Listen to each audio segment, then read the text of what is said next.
It's time for City Beat, your source for all the latest news on the city of Thompson. Only on 102.9 CHTM, your radio station.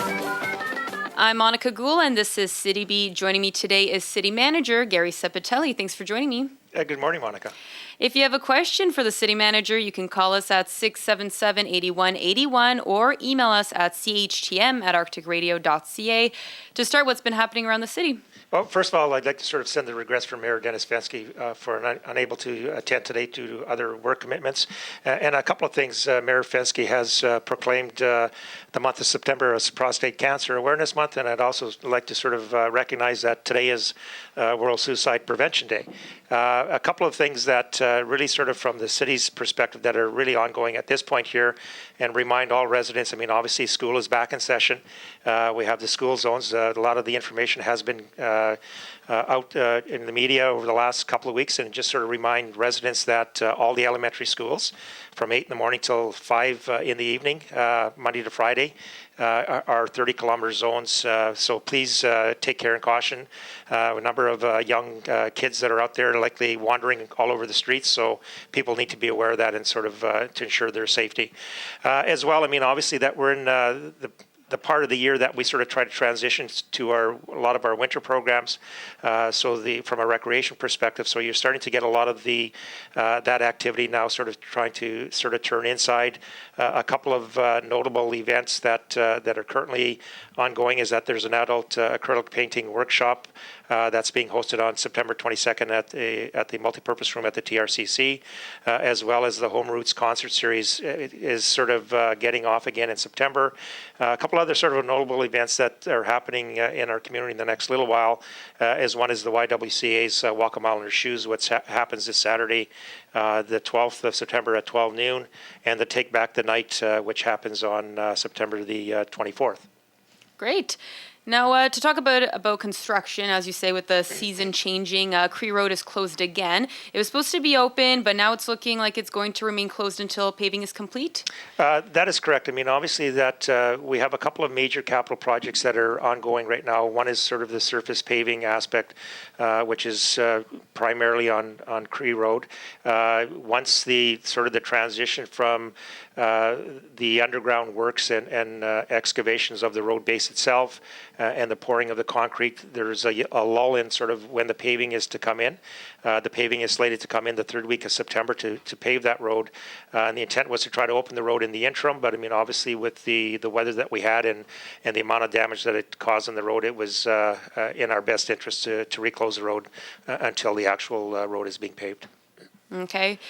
And now the Public Works and Infrastructure Committee reported to Council for the second quarter, and it says that Thompson has had 20 water main repairs from April 1st to July 31st. There's other facts in there as well, but specifically with water main repairs, how does this number compare to previous years? Did we budget for this many repairs? I think in regards to the first part of the question, and it's really sort of on average, we're in that same range as to sort of the number of breaks that we get.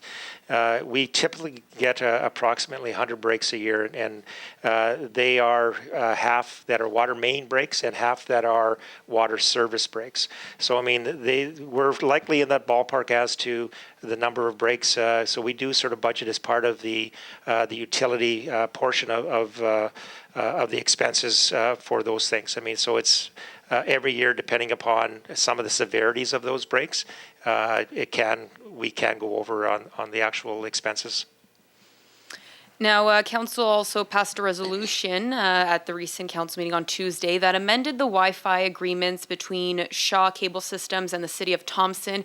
What does this amendment mean for residents? Does it mean that we'll have Wi-Fi more available in different parts of the city? Yes, it currently does. I mean, obviously that we were one of the first municipalities that Shaw entered into an agreement with in Manitoba to provide sort of the Wi-Fi services in city buildings. The initial agreement that was entered with Shaw really sort of gave the ability of any Shaw customer to have Wi-Fi access. So the issue of sort of the guest access for people that weren't Shaw customers was that we would try to have to create a guest account. So this issue was sort of before the Rec and Community Services Committee. We recently have met with Shaw representatives, and they've changed some of their delivery systems as well. So what they've offered us is really sort of a free guest account on all the sort of the hub locations that are in city facilities. So for the most part, City Hall and the Rec Center are the sort of the two main buildings that people, whether you're a Shaw customer or not, will be able to sort of access Wi-Fi services. Great. A reminder to our listeners, if you have a question you'd like to ask City Manager Gary Ceppetelli, call us right now at 677-8181. And I actually have a question from a listener who sent us this via our Facebook page. She wants to know if there's a plan to lower the speed limit and create a pedestrian crossing by Rick's Marine. So that issue, I mean, obviously very timely and pertinent, because, I mean, that issue is currently under discussion at the Public Works and Infrastructure Committee meeting.